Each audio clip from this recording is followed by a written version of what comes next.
Lumineers, welcome to the Lighter Side Show. I'm your host, Jamie Butler, the Everyday Medium, and we have the Darshana Patel here. She's going to play a very important role in interviewing one of our spirits that like to channel through and talk to you guys, and that is Sai. Today we're going to talk about sex across the universe. I'm actually a little nervous. But before we get into that, let's first look at some housekeeping notes. Number one, hey, our first show on our semi-built set. Ta-da! Stay tuned. You can watch it grow into what my final vision is. I'm so excited. And we have Luma Summit coming September 2017. Stay tuned. That's going to be here in Atlanta, as well as the Advanced Mediumship class that's happening here in Atlanta at the Center for Love and Light in March, the weekend of March 24th. So guys, I'd love to see you here. Colleen has promised to hug everybody. Colleen is hiding behind the camera. And I have one more little piece of great news. Today is the first day with our producer-editor, Jesse Granger. Come around the camera. Come on. He's like, what? Sister! Yay! Thank you so much. I will no longer be editing. You're going to watch this show grow. It's just amazing. Thank you so much for being here. And now, let's get into the trance-channeling part. So if you are sensitive, and I know you're just watching this, so you're at home or in the bus, the subway, doing something like every day. But if you're sensitive, when you're making contact to something that's happening like trance channeling, you can feel it. Sometimes you can see it, sense it. I just want you to know you're staying in your body. I will be the only one leaving, right? Hopefully. Because this one, she can channel too. Do you have your seatbelt on? I feel do. Like we need to I'm not going anywhere. On the chairs and just kind of... All right, well, I will see you later, Lumineers. Take care. I'm sweating, and it's very cold in here. It's a weird feeling.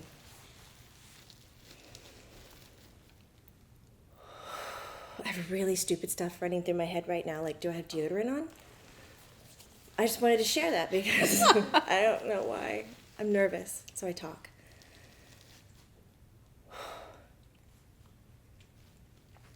Yeah, I'm ready.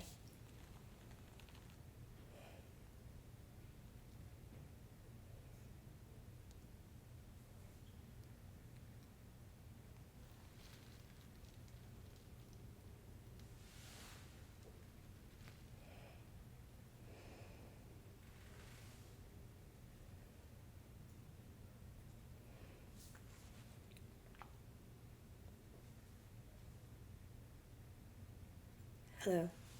Greetings. Welcome, Sai. Thank you for joining us. Thank you. So, Sai, today we would love to talk about sex and intimacy and gender as it shows up across the universe in its different forms. We would love to be enlightened and educated on how relationships are structured in different ways, how gender doesn't always have to be fixed. It might be fluid. Some beings may not even have gender. So we would love to open up that dialogue. Would that be okay? Are you only interested in the experiences of this universe? That's even more expansive than I thought. Let's open it up to anything you'd like to share across different universes then. Yes. Thank you. So, Sai, could we open up with you describing the type of being that you are, appearance-wise? Is there gender? Could you share a little bit about that? Where I am from is in this universe, but we do not have gender. We possess both qualities of what you call gender on Earth. I believe the most identifying differences of gender on Earth is the ability to reproduce. And then beyond that would be the differences of characteristics of compassion and survival. For us, we possess all of them. So it sounds as if your type of being is totally integrated, masculine, feminine energy. Is that what I'm understanding? Yes. Okay. So how are relationships structured then? Is there procreation? How does that work?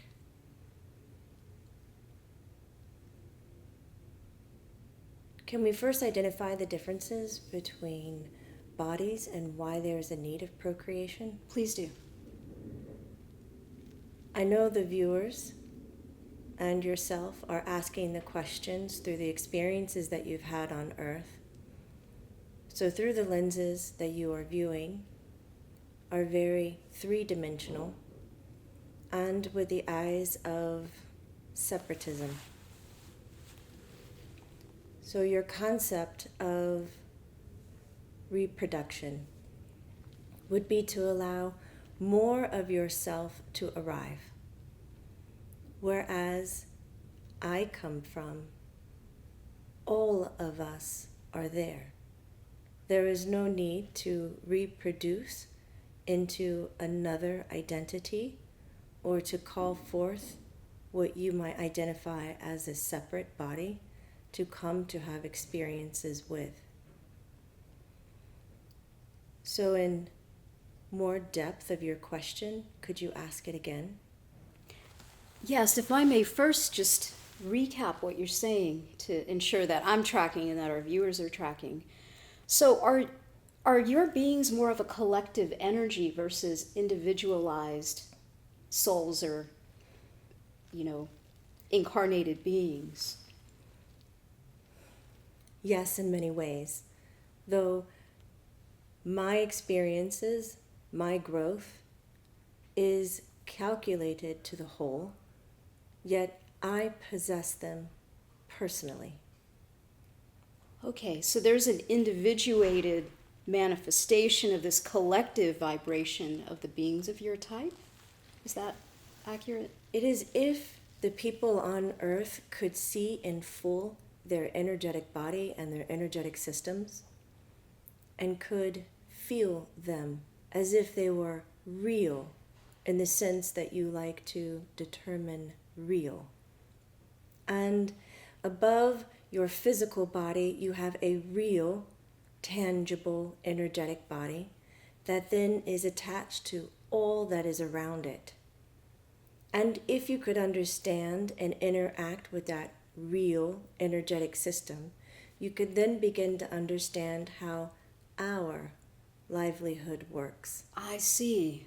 So I'm just imagining this fluidity of this energetic field around us and how we see how it interacts with the energy around other beings, plants, animals, in the case of Earth. So there's less of a separation and more of an integrated view because we're so in tune with the energetic side. Is that how your experience is from where you're from?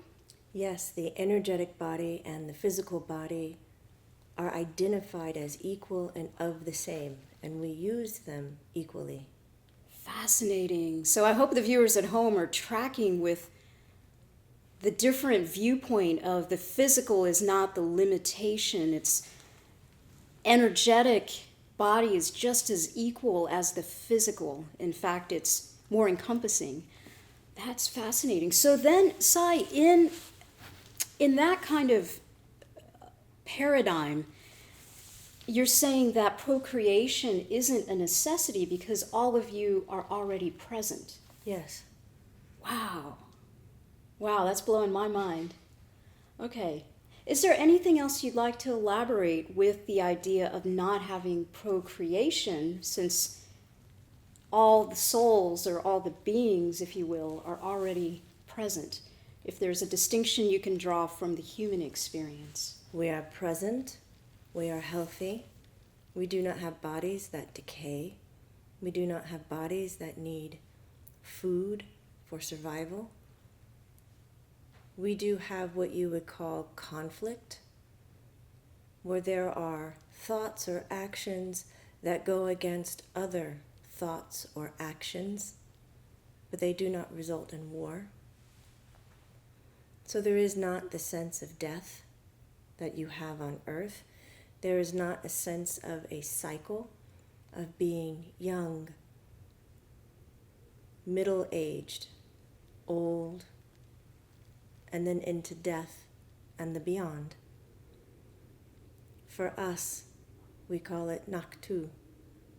And Naktu has all that is alive and well, and we are versions of it, connected to it. If we have curiosity to see a different version, then we do so, but we do not die to be reborn to do so.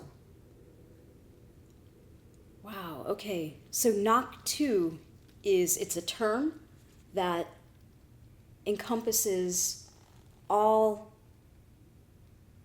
possibilities of experience. Is that what you're saying? Yes, it is the true energy and light which resonates within all of us. Wow. Okay. So as a human, I'm integrating this information, and it's really reshaping my understanding of even myself and my experience of gender, relationship. So relationship takes on a different meaning in that type of paradigm where there's less of this separation of self versus other. It sounds like relationship. Well, what is the context of relationship in your environment? Are you looking for how does one associate to another? Yes. In our sense, there is no mystery. I have seen on many occasions humans withholding information, keeping secrets, formulating lies to hide. That does not happen where we are. There is a sense of truth with great vulnerability and strength. So when you find a calling to be with another person, as you say, then the attraction allows you to have what you call a relationship. You have your experiences together. It is more of to take something you do every day and merge it or submerge, like your ice cubes in a glass with a drink. Our relationships, one would be the drink, the other the ice cubes, and Naktu the glass. Wow. Okay. So you're talking about the idea that there's total transparency because you're experiencing the energetic body. There's nothing that can be hidden. There's no motivation to hide either. So total transparency. Is that right? That is correct. So observing it on Earth is interesting.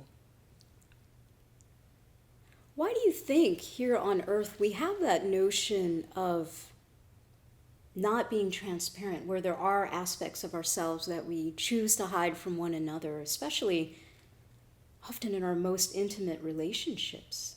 Do you have any insight on that side? It is because you have fear. Yeah. That's the biggest driver here on Earth, is it not? Next to love, yes. Yeah. Wow.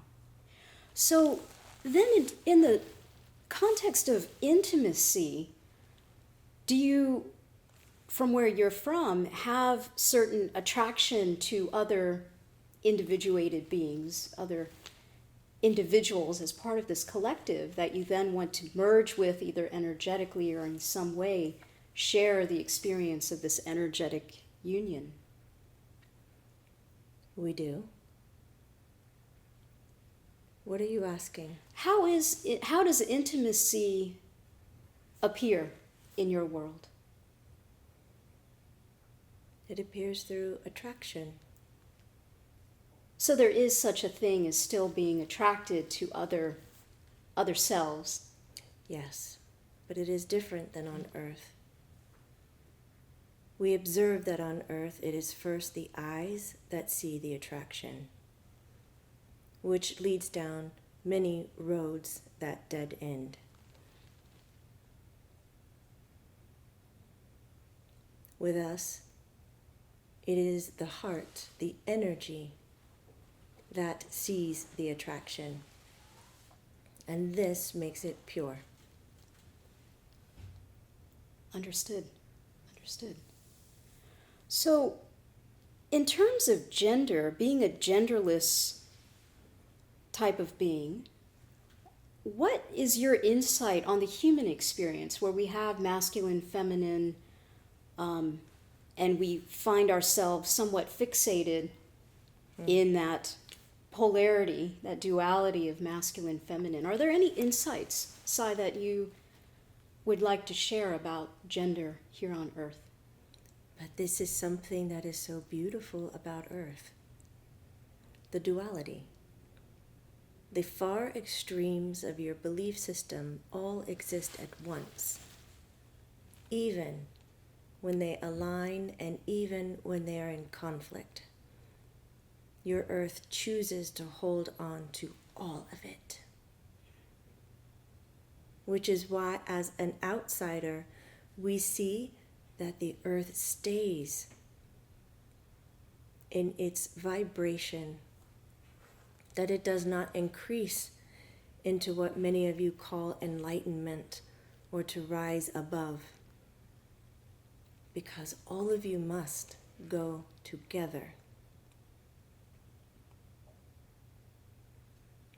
So there's growth that happens because of this duality, and you call it like a beautiful thing, but yet it limits our ability to enlighten and transcend beyond that paradigm of polarity? Yes. Okay. Is there anything else you'd like to share about that? The way to what you call enlightenment is simply the acceptance of what is. But there are so many beliefs in the head, in the human, that does not allow acceptance to vibrationally exist on earth.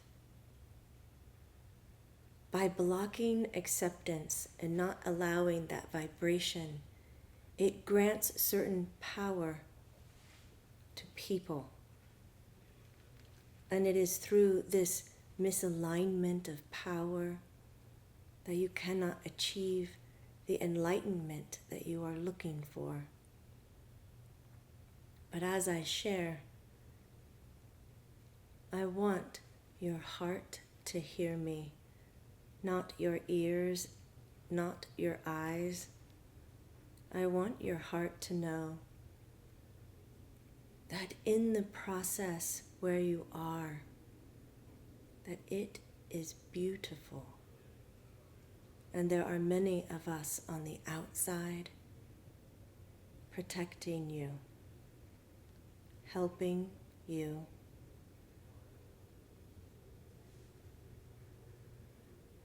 I want the people on earth to know that they are not alone, that we will be here more and more. It is unfortunate that you have aligned us with your dead spirits, because we are quite different. We are in different dimensional planes. We interact with you differently.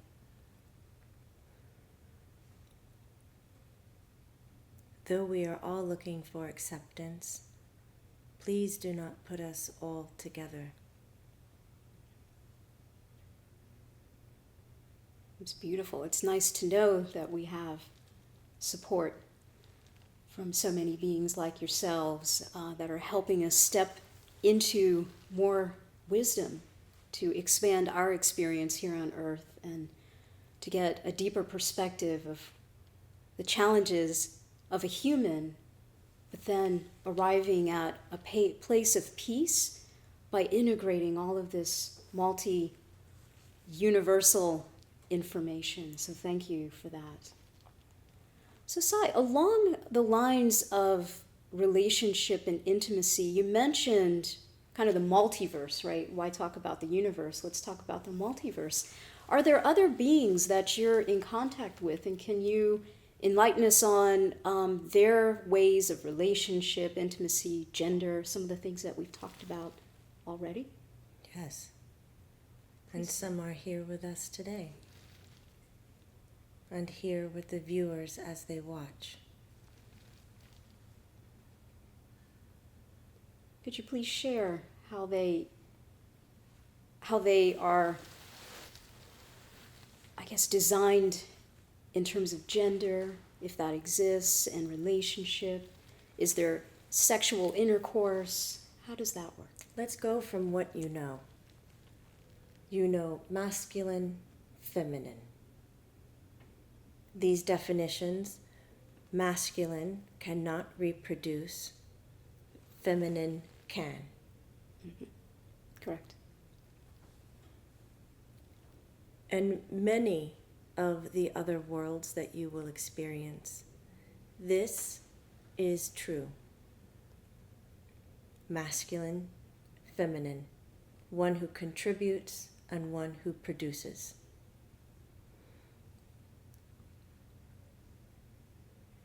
The secondary, most common gender is one who possesses both masculine and both feminine, and that when it is their time, they can then generate to reproduce in and of themselves. Do you understand? I do understand, and there are species on Earth that are able to do that. I think particular reptiles, is that correct? Is that what you mean, that they can produce? And your sea creatures too. Yes. Then, thirdly, we have those who possess no gender. And these are generated, reproduced by others who do not give birth. So how you would say is that they are made. Can you elaborate on the idea of being made? So not incubated within a body, but incubated within what you would consider a machine, an instrument that houses the birth of the body. And they are made particularly for that energy, for that life, and for that reason. Some find great comfort in that particular option, and some see it as being imprisoned.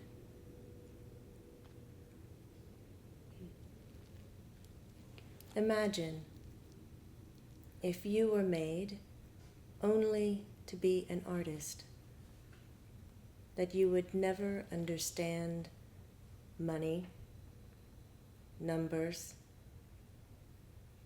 cooking, but only to be an artist.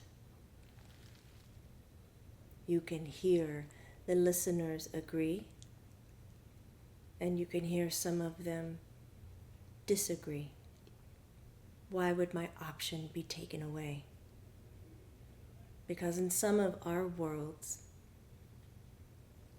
population is too high.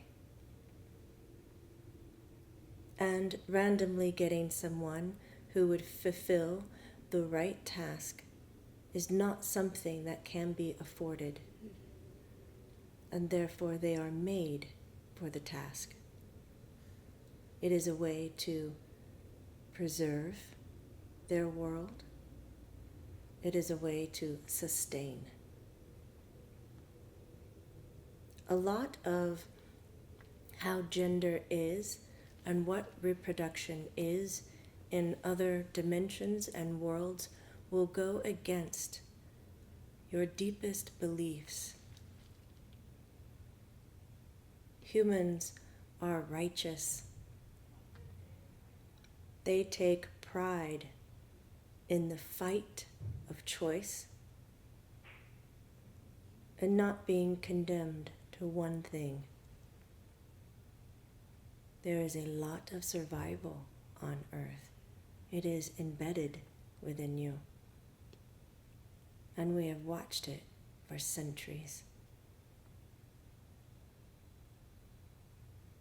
So, with the idea of being made for a specific purpose, a specific function, it sounds as if there's more of a connection to the greater good, what serves the collective, so there's less of the desire to have free will or choice. Is that what I'm understanding? Yes, and most would agree with this, but there are others who rise above and do not want to be told what task they will do and why they were made. Wow, sounds like a science fiction movie. It's really interesting, the different forms of, creation across the universe to serve the greater good, the collective, versus the individuated experience of life and existence. So, Sai, is there ever interspecies intercourse reproduction from what you've experienced in the multiverse? Some interspecies can, but mostly cannot.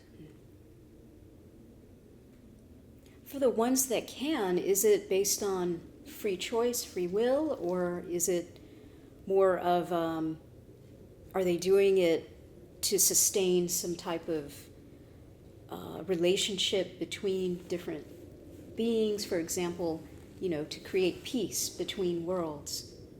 What would be some of the drivers of interspecies reproduction?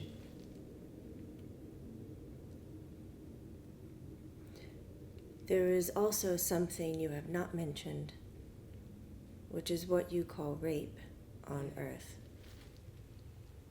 And this urge to consume another without choice exists elsewhere and has occurred. It is not looked upon as pleasing or accepting and does have repercussions. Mostly when there is interspecies relationships, it is already because these worlds have been in contact before, and because their bodies are compatible. It is not so much to merge worlds together for peace. There are not arranged relationships in that sense.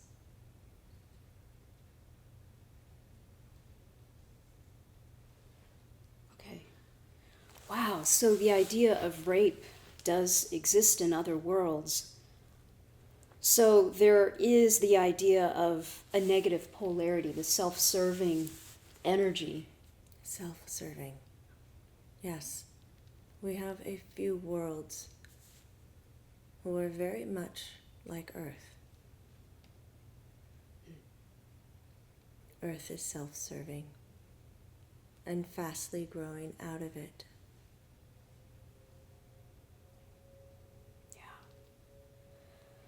So, Sai, with this notion of gender, is there anything you'd like to illuminate about the human experience of gender and how we might be more open to this notion that gender can be an energetic phenomenon, from what I'm understanding, and to allow that fluidity within our own experience?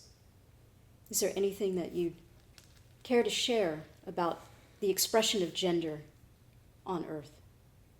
From our viewpoint, we describe gender on Earth strictly by the body that you are in and nothing else. We feel that you belittle yourselves by attaching personality, likes, dislikes, and characteristics to the gender of your body. It is slowing your evolution down. If it could be accepted worldwide that gender is strictly what your body is and nothing else, and that your masculine and feminine traits mentally, emotionally, can then be identified separately, you would have much more accuracy. You would have many more people feeling fulfilled, that they are heard and accepted. There is a lot of pain on earth around how you identify with gender, and it is not necessary. We also find it very confusing that there is still, in the day you live now, in this time, not accepted to love whoever you wish. Love is your most powerful feature on earth.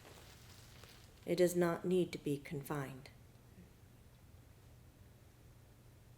Let the humans love who they want to love. Love is not based on gender.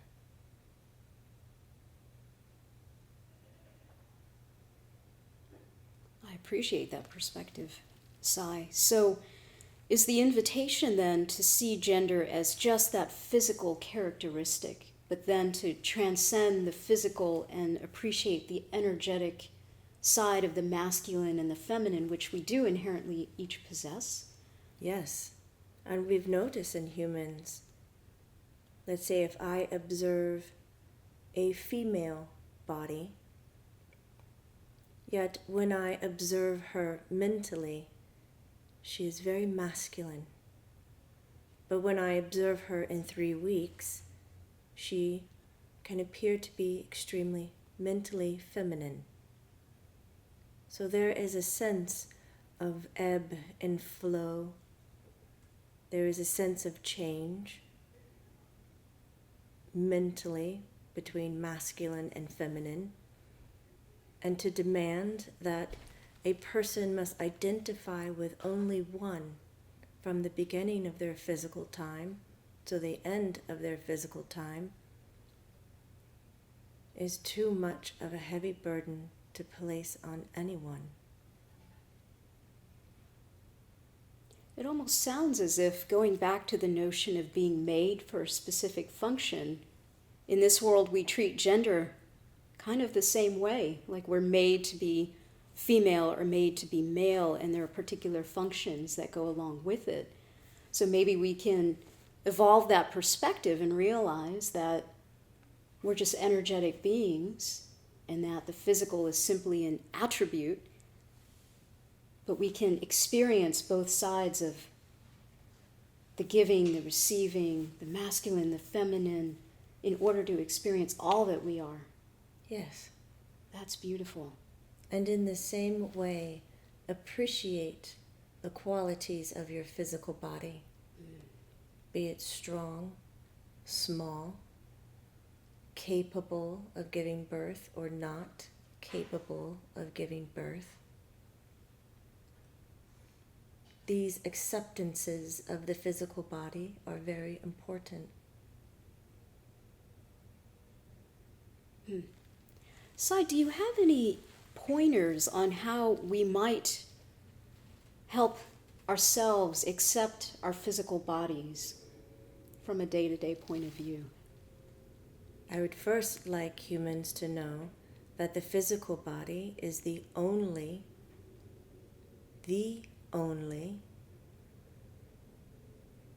piece that ties them to earth. Their mental vibration is higher, their emotional vibration is higher, their soul, their spirit is higher. It is the body that does its job by resonating to the quality of earth. And this body or vessel must be cared for. It must be cherished. It must be protected and loved. And in doing that, which seems very basic, that you will find yourself able to understand and connect more to your mental vibration, your emotional vibration, and your spirit. To become more anchored into where you are sets you free to where you want to be. That's a quotable. So the physical vessel is the only aspect of our being that keeps us on earth. Everything else is more etheric. Yes. Wow. You only have one. So take good care of it. Yes. Understood. Sai, is there anything else you'd like to share in our last few minutes about gender, sexuality, any other insights that you would like to impart on us?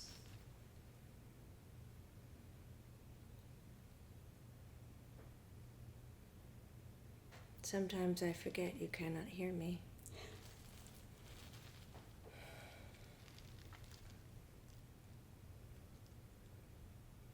I would like humans to know that their eyes are not the strongest sense they possess, and their eyes can lie to them. The strongest sense that you possess is your heart's connection, and coming away from using the eyes to identify into allowing the heart to identify, you will find a more peaceful, sincere, and better connection to yourself, to others, their gender, their characteristic. And you will be able to accept more without conflict, and to accept more without needing to possess power.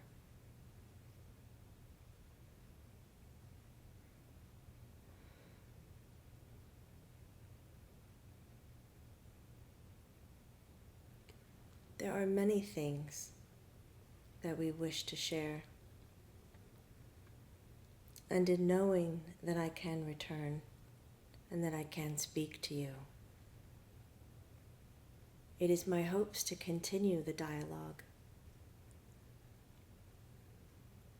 I want to give my thanks to everyone listening and to everyone supporting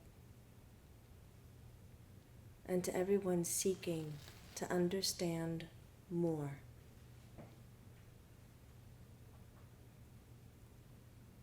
Sai, thank you so much for imparting your wisdom and insights into gender and relationship and intimacy and the energetic body, and the idea that love is really what binds us and connects us, and not be limited by what we see with our physical eyes. So thank you so much for your presence and your information today. Viewers, I hope you take away so much from this conversation. I look forward to speaking with you again, Sai. Thank you again. Be well. Thank you. The lighter side with Jamie. The lighter side with Jamie. The lighter side.